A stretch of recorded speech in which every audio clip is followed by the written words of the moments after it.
Hello नमस्कार, मैं अर्चना, हिंदी प्रवक्ता। तो आज हम करेंगे रघुवीर साहे जी द्वारा रचित कविता कैमरे में बंद अपाहिज। तो पहले हम थोड़ा सा रघुवीर साहे जी के बारे में जानकारी ले लेते हैं। इनका जन्म 9 दिसंबर 1929 को लखनऊ उत्तर प्रदेश के अंदर हुआ और इनके पिता हरदेव जी एक साहित्य के अध्यापक थे और उन्हीं के पद चिन्हों पर चलते हुए इन्होंने भी हिंदी के अंदर बहुत सी रचनाएं लिखी हैं। और अघे द्वारा संपादित दूसरा जो सप्तक था जो कि 1938 में शुरू हुआ था, उसके प्रसिद्ध कवि के रूप में इन्हें जाना जाता है। आरंभिक कविताएं महत्वपूर्ण काव्य संग्रह, सीढ़ियों पर धूप में आत्महत्या के विरुद्ध, हंसो हंसो जल्दी हंसो, पत्रकारिता, ऑल इंडिया रेडियो में इनके हिंदी समाचार विभाग से भी संबंध रहे हैं। फिर हैदराबाद से निकलने वाली पत्रिका कल्पना और उसके बाद दैनिक नवभारत टाइम्स तथा दिनमान के भी संपादक रहे हैं। दिनमान के ये संपादक 1971 से लेकर 1982 तक रहे हैं। साहित्य अकादमी पुरस्कार से इनको नवाजा गया है, लेकिन 30 दिसंबर 1990 में दिल्ली के अंदर इन महान हस्ती का देहांत हो गया। रघुवीर साहे हिंदी कविता के संवेदनशील नागर चेहरा हैं। सड़क, चौराहा, दफ्तर, अखबार, संसद, बस, रेल, बाजार के बैलोस भाषा में इन्होंने कविता लिखी हैं। और इनकी जो ये कविता है कैमरे में बंद अपाहिज, ये एक अत्यंत और साधारण अनायास सी प्रतीत होने वाली शैली में समाज की दारुण विडंबनाओं को पकड़ने की एक कला है। उसका एक बहुत ही प्रतिनिधि उदाहरण है यहाँ प्रस्तुत कविता कैमरे में बंद अपाहिज। जो लोग भूल गए हैं संग्रह से ली गई है और शारीरिक चुनौतियों को झेलते व्यक्ति से टेलीविज़न कैमरे के सामने किस तरह के सवाल पूछे जाएंगे और कार्यक्रम को सफल बनाने के लिए उससे कैसी भंगिमा की अपेक्षा की जाएगी, इसका लगभग सपाट तरीके से बयान करते हुए कवि ने एक तरह से पीड़ा के साथ दृश्य संचार माध्यम के संबंध में रेखांकित किया है। किसी भी पीड़ा को बहुत बड़े दर्शक वर्ग तक पहुंचाने वाले व्यक्ति को उस पीड़ा के प्रति स्वयं संवेदनशील होने और दूसरों को संवेदनशील बनाने का दावेदार होना चाहिए। लेकिन विडंबना यह है कि जब आप पीड़ा को पर्दे पर उभारने का प्रयास करते हैं तब कारोबारी दबाव के तहत आपका जो रवैया है वो संवेदनहीन हो जाता है। और साहे जी ने यह कल्पना इस स्टूडियो के ऊपर की है। और इस कविता को अब हम देखते हैं कि हम दूरदर्शन पर बोलेंगे, हम समर्थ शक्तिवान हैं, हम एक दुर्बल को लाएंगे एक बंद कैमरे में। अब कहते हैं कि हम दूरदर्शन पर बोलेंगे कि भाई हम बहुत ही शक्तिशाली हैं, हम किसी भी चीज़ को दिखाने में समर्थ हैं। एक दुर्बल व्यक्ति को हम यहाँ पर लाएंगे कैमरे के सामने, उससे पूछेंगे तो आप क्या अपाहिज हैं, कि हम उससे इस तरह का सवाल करेंगे, क्या आप अपाहिज हैं, क्या आपको तो आप क्यों अपाहिज हैं। उससे पूछेंगे कि आप अपाहिज क्यों हैं। मतलब देखो इस तरह का सवाल जवाब किए जा रहे हैं कि आप अपाहिज हैं, उसको बिल्कुल कमज़ोर दर्शाने के लिए। आप अपाहिज क्यों हैं, आपका अपाहिजपन तो दुख देता होगा, देता है। अब उससे सवाल किया जा रहा है कि आपका जो ये अपाहिजपन है, आप जो अपाहिज हैं, ये आपको दुख देता है, क्या दे रहा है, कैमरा दिखाओ बड़ा बड़ा। अब कैमरामैन को बोला जाएगा कि भाई इसको जूम करके बड़ा बड़ा सा दिखाओ, क्योंकि उस समय जो अपाहिज व्यक्ति है उसका जो चेहरा है वो बिल्कुल दुखी सा चेहरा होगा और उसको बड़ा बड़ा दिखाने के लिए बोला जाएगा। हाँ तो बताइए आपका दुख क्या है, आपको क्या दुख है, कि उससे पूछा जाएगा कि आपको क्या दुख है, जल्दी बताइए, वह दुख बताइए। मतलब उस अपाहिज व्यक्ति को इतना दुखी किया जाएगा कि उससे बार बार कि जल्दी बताओ आपको क्या दुख है। अरे अगर हम किसी अपाहिज व्यक्ति से इस तरह का सवाल करते हैं तो वो और भी ज़्यादा दुखी हो जाता है। और यहाँ इस कविता के अंदर एक अपाहिज व्यक्ति की ही ऐसी ही स्थिति का वर्णन किया गया है कि भाई किस तरह से उसे तंग किया जा रहा है, किस तरह से उसको दुखी किया जा रहा है कि वो अपने आप से बेचारा कुछ बोल नहीं पा रहा है, और उसको बोलने के लिए पूछने के बाद भी इस तरह के सवाल किए जा रहे हैं कि वो उनका जवाब नहीं दे पा रहा है। उनसे पूछा जा रहा है कि हम भाई उससे सवाल करेंगे कि भाई क्या आप अपाहिज हो, तो आप अपाहिज क्यों हो, आपको अपाहिज होने का दुख है, और जब क्या आपको ये दुख देता है ये अपाहिजपन, जो आप अपाहिज हैं, तो क्या ये आपको दुख देता है कि आप अपाहिज हैं, तो क्यों अपाहिज हो। अरे उसको बेचारे को इस बात का कि भाई आप क्यों अपाहिज हो, उसको और ज़्यादा दुखी करने के लिए आपकी जो ये शारीरिक जो कमजोरी है, क्या ये आपको कष्ट देती है। फिर अगर जब वो दुखी होता है तो उसके चेहरे को बिल्कुल जूम करके कैमरे के सामने लाया जाता है। फिर उससे दोबारा से पूछा जाता है, हाँ तो बताइए आपका दुख क्या है, हाँ तो बताइए कि आपका क्या दुख है, जल्दी बताइए, जल्दी बताइए, वह दुख बताइए। फिर वो बता नहीं पाएगा। सोचिए, तो उससे सवाल किया जा रहा है कि बताइए कि आपको क्या दुख है, क्या आप अपना दुख बताएंगे, जल्दी बताइए। फिर आपको अपाहिज होकर कैसा लगता है। अब देखो, उससे ऐसा सवाल किया जा रहा है कि आपको शारीरिक रूप से जो आप कमज़ोर हैं, या शारीरिक जो आपकी कमज़ोरी है वो आपको कैसी लग रही है, कैसा, यानी वो पूछेगा कि कैसा, यानी कैसा लगता है कि आप जो अपाहिज हैं, आप जो अपने शारीरिक रूप से कमज़ोर हैं, वो आपको कैसा लग रहा है। हम खुद इशारे से बताएंगे कि क्या ऐसा। फिर कैमरा मैन कह रहा है कि भाई हम उसको अपनी तरफ से बताएंगे कि क्या आपको ऐसा लग रहा है। सोचिए कि आप सोचिए, सोचकर बताइए, थोड़ी कोशिश करिए, यह अवसर खो देंगे। आप जानते हैं कार्यक्रम रोचक बनाने के वास्ते कि भाई हमें कार्यक्रम को बहुत ही ज़्यादा रोचक बनाना है, इसलिए हमें इस तरह के सवाल करने पड़ रहे हैं। रोचक बनाने के लिए आपको जवाब देना ज़रूरी है। इस तरह से उससे सवाल जवाब किए जा रहे हैं कि आपको ये दुख कैसा लग रहा है, हमें सोचकर बताइए। फिर अगर वो नहीं बता रहा है तो उसको हम खुद बताएंगे कि भाई आप क्या इस तरह का लग रहा है, कि बार बार उससे हम कोशिश करते रहेंगे पूछने की कि थोड़ी कोशिश करिए, आप थोड़ी ही बताने की कोशिश करिए कि आपको कैसा लग रहा है। फिर उसको कहेंगे कि अगर आप नहीं बताओगे तो आप ये अवसर खो दोगे कैमरे पर आने का, कि हम आपको जो कैमरे पर लेकर आए हैं, आपको जो दुनिया देखेगी, आप इस अवसर को खो देंगे। हमें तो इस कार्यक्रम को मनोरंजन बनाना है, आपसे इस तरह के सवाल जवाब कर करके उसको कार्यक्रम को मनोरंजक करना है। लेकिन अगर आप हमें जवाब नहीं देंगे तो आप इस अवसर को खो देंगे। अब देखो, इसमें उनकी गहन जो संवेदना है उसका वर्णन किया गया है।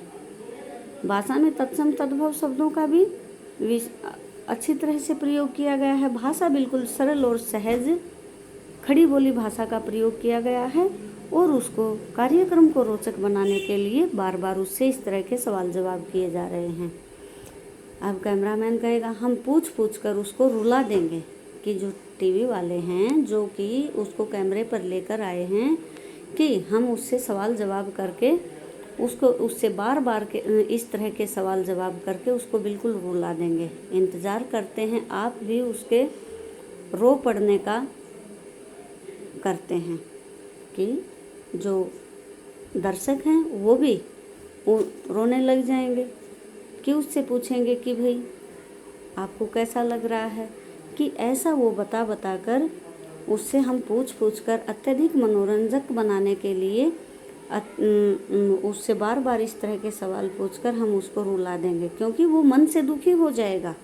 बार बार उससे इस तरह के सवाल पूछे जाएंगे तो मन से दुखी हो जाएगा। और हमें लगता है कि दर्शकगण भी उससे इस तरह के सवाल पूछे जाने पर उसके रोने की प्रतीक्षा कर रहे हैं, कि यह प्रश्न पूछा नहीं जाएगा। अब कहता है कि इंतज़ार कर रहे हैं, इस तरह का प्रश्न नहीं पूछा जाएगा, लेकिन उसको रुलाता हुआ दिखा ही दिया जाएगा।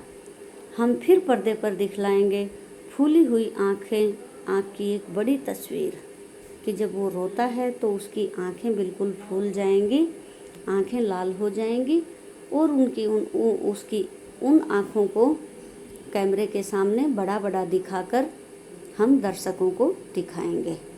एक बड़ी सी तस्वीर उसकी दिखाई जाएगी और उसके होठों पर एक कसमाहट भी दिखाई जाएगी कि भाई उसका जो वो रोने का कि जो उसकी बेचैनी है उसको दिखाया जाएगा, उसकी जो कसमकसाहट है, कुलबुलाहट है, उसको दिखाया जाएगा कि जब वो दुखी होता है तो उसके होठों के ऊपर उसके चेहरे के किस तरह के भाव होंगे। उन भावों को बड़ी से बड़ी तस्वीर बनाकर कैमरे के सामने लाया जाएगा। आशा है आप उससे अपनी अपंगता की पीड़ा मानेंगे और दर्शक जो हैं, दर्शकों के सामने इस तरह से उसको दिखाया जाएगा कि दर्शक भी उसकी इस दशा को देखकर, उसकी इस पीड़ा को देखकर दुखी हो जाएंगे।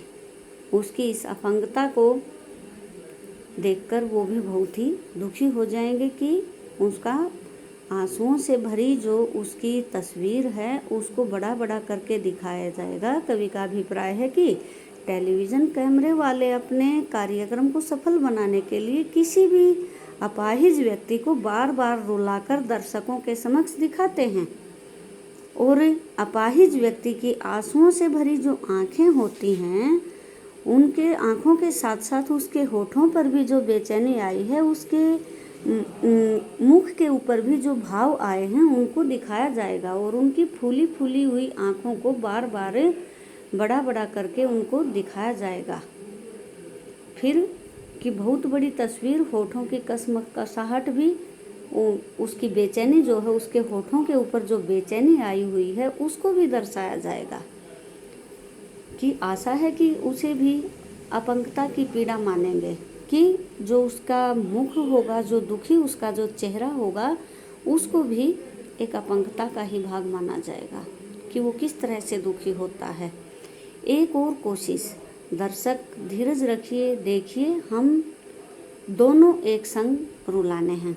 अब दूसरी बात है, अब जो कैमरामैन हैं, जो दूरदर्शन पर दिखाने के लिए जो दिखाया गया है, जो अपाहिज को लेकर आए हैं, उनका मकसद क्या है? उनका मकसद ये है कि दर्शक और अपाहिज दोनों को एक साथ रुलाया जाए कि जिस तरह से उसकी फूली फूली आँखों को दिखाएंगे, उसके दुखी चेहरे को बड़ा करके सामने लाया जाएगा तो दर्शक भी उससे इतने दुखी हो जाएंगे कि उनके भी वो भी भाव विभोर होकर दुखी होकर रोने लग जाएंगे। उसकी ऐसी स्थिति को देखकर, उसकी ऐसी दशा को देखकर दर्शक भी दुखी होकर रोने लग जाएंगे।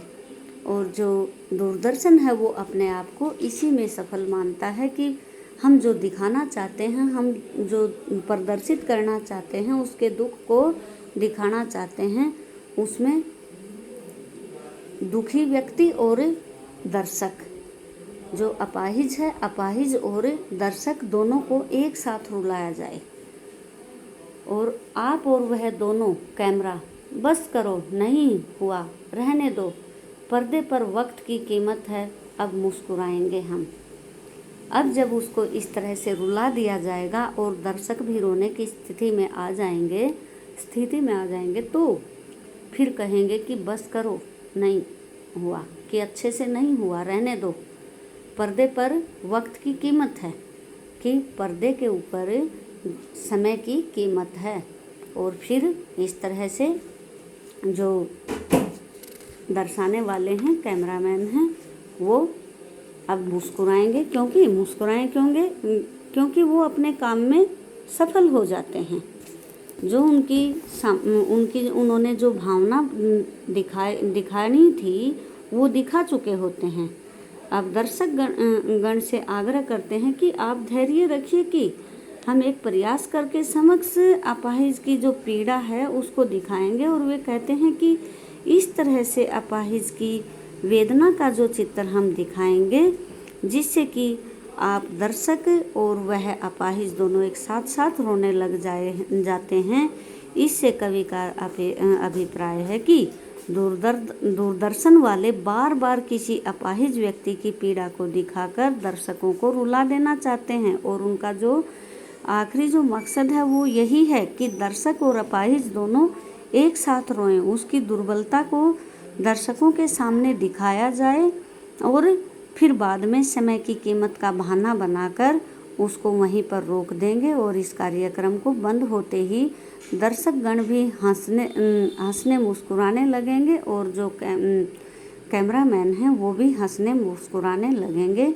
तो इस प्रकार से दूरदर्शन पर यह बताया जाता है कि दर्शकगण सामाजिक भावना के उद्देश्य से परिपूर्ण कार्यक्रम देख रहे थे और लेकिन किन्हीं कारणों से थोड़ी सी कमी रह गई और हम पूरा नहीं दिखा पाए। अंत में ये कर देंगे कोई ऐसा कारण हुआ जिसके कारण हम पूरा नहीं दिखा पाए और कार्यक्रम को वहीं पर बंद कर देंगे और अंत में धन्यवाद कहकर कार्यक्रम को समाप्त कर देंगे। तो इस प्रकार से देखो इस कविता के अंदर कैमरे वाले जो हैं वो एक और कोशिश करना चाहते हैं कि भाई बार बार उस अपाहिज की तस्वीर को अधिक से अधिक संवेदनशील करके दिखाया जाए, बड़ा बड़ा करके दिखाया जाए ताकि जो दर्शक हैं वो उससे जुड़ सकें, उससे प्रभावित हो सकें और उससे भावुक हो सकें। उसके रोने के साथ साथ अपाहिज के रोने के साथ साथ वे खुद भी रो सकें कि अब उसको कहेंगे कि नहीं हुआ रहने दो, पर्दे पर भी कीमत है। और अब मुस्कुराएंगे, अब उसको कहेंगे कि कोई बात नहीं, अब समय की कीमत होती है, अब हम और इतना ज़्यादा समय यहाँ पर नहीं गंवा सकते। और पर्दे पर की कहते हैं कि भाई पर्दे पर वक्त की कीमत होती है। अंत में कहेंगे कि आप देख रहे थे सामाजिक उद्देश्यों से युक्त कार्यक्रम, बस थोड़ी सी कसर रह गई कि हम किन्हीं कारणों के कारण हम इसको पूरा नहीं दिखा सके, इसमें थोड़ी सी कसर रह गई और इसको हम एक सामाजिक उद्देश्य से जोड़कर इस कार्यक्रम को दिखा रहे थे लेकिन उससे अच्छी तरह से नहीं जुड़ पाए, उसमें थोड़ी सी कमी रह गई, ये कहकर अंत में उस कार्यक्रम को बंद कर देंगे। तो इस तरह से इस कविता के अंदर एक अपाहिज व्यक्ति की पीड़ा दर्शाई गई है और दर्शक वर्ग तक पहुंचाने के लिए चाहने वाले उस व्यक्ति को उस पीड़ा के प्रति स्वयं संवेदनशील होने और दूसरों को संवेदनशील बनाने का दावेदार होना चाहिए। लेकिन विडंबना यह है कि जब आप पीड़ा को पर्दे पर उभारने का प्रयास करते हैं तब कारोबारी दबाव के तहत आपका रवैया बिल्कुल संवेदनहीन हो जाता है। तो साहे जी की जो ये कविता है ये टेलीविज़न स्टूडियो के भीतर की दुनिया को उभारती ज़रूर है, लेकिन यह आवश्यक नहीं है कि सिर्फ टेलीविज़न माध्यम से ही इसको जोड़कर देखा जाए, बल्कि हमें इसको आम जो जनजीवन है उससे भी जोड़कर देखना चाहिए। अपनी व्यंजना में यह कविता हर ऐसे व्यक्ति की ओर इशारा करती है जो दुख, दर्द, यातना और वेदना को बेचना चाहता है। तो इस कविता को शारीरिक चुनौती झेलते लोगों के प्रति संवेदनशील नज़रिया अपनाने के लिए प्रेरित किया गया है।